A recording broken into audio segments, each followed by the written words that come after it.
日本語の種。こんにちは、ゆみです。このポッドキャストは日本語を勉強している人のために作りました。繰り返し何回も聞いてください。最近は何でも高くなりました。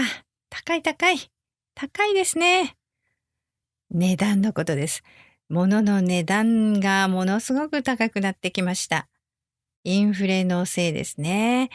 ちょっとしたものも値段がぐっと上がってしまって本当に大変です。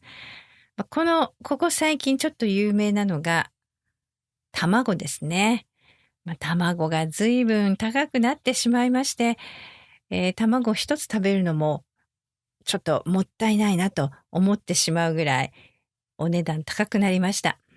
必死に節約しているんですが、今までより食費も高くなりましたし、電気代も毎月ずいぶん高い金額が請求されるようになってしまいました。大変です。で、スーパーに行きますと、便乗値上げなんかも多いんじゃないかなと感じることありますね。便乗値上げというのは、便乗というのはですね、一緒に乗るという意味です。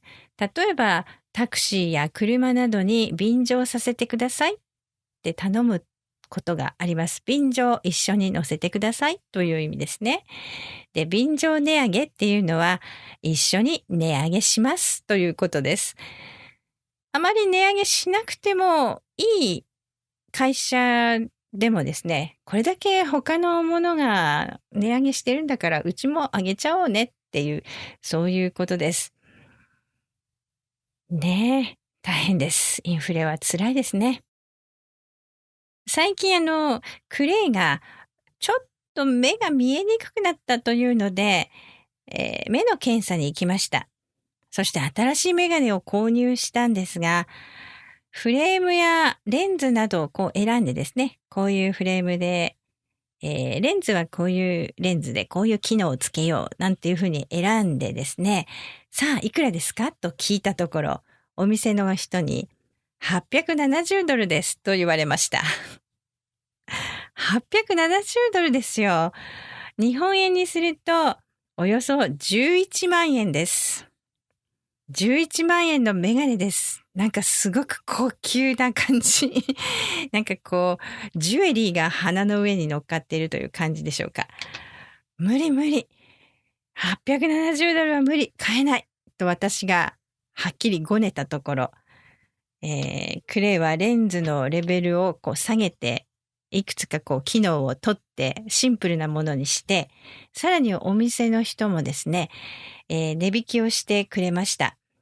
実はその眼科のお医者さんが仲良くしているお友達だったということもありまして、お友達割引というんですか、それもしていただきました。で、いろいろな値引きを入れて、引いてですね、最終的には$500になりました。$500。およそ65,000円です。これでも高いですよね。メガネは目が悪い人にとっては必需品、どうしても必要なものですから仕方がないので購入ということになりました。高いですね。で、少し前、税金の申告も終わりました。毎年税金の申告をしますと少し返還される金額、返してもらえるお金があったんですね。で、今年もいくらかは戻ってくるかなと楽しみにしていましたら、なんとですね、今年は会社の売り上げが大変良かったため、$3,000ほど払ってくださいと言われてしまいました。冷や汗が今話してる間もなんか出てきましたね。会社が順調なのはいいことですし、社長のクレイは大変嬉しそうでしたが、払う方の私からすると、$3,000は安くないよ。どうやって払うのと絶望感に満たされてしまいました。せっかく貯めてあった貯金から支払うことになったんですが、まるでお金に羽が生えているようにいろんなところに飛んでいってしまいますね。いやー、怖いです。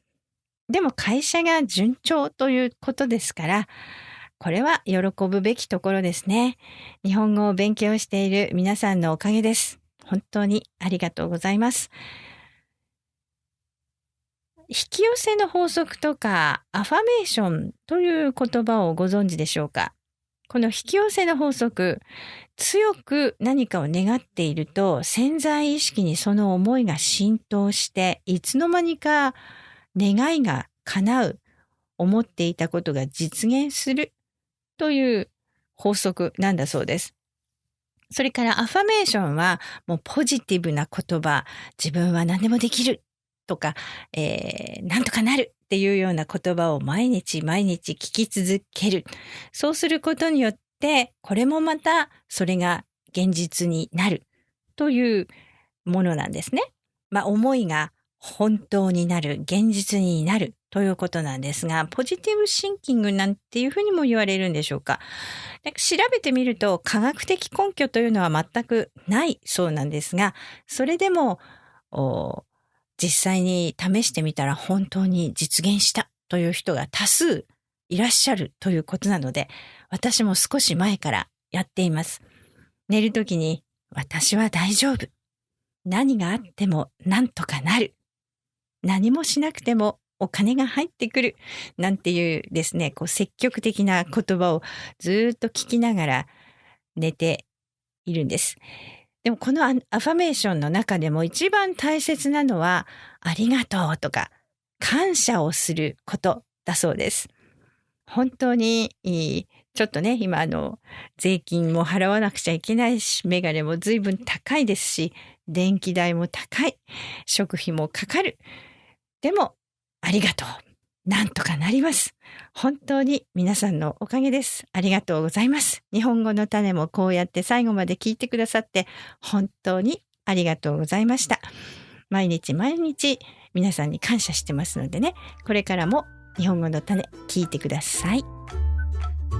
このポッドキャストのトランスクリプトが欲しい人はまことプラスメンバーになってください。www.makotoplus.com を見てください。それではまた。日本語の種でした。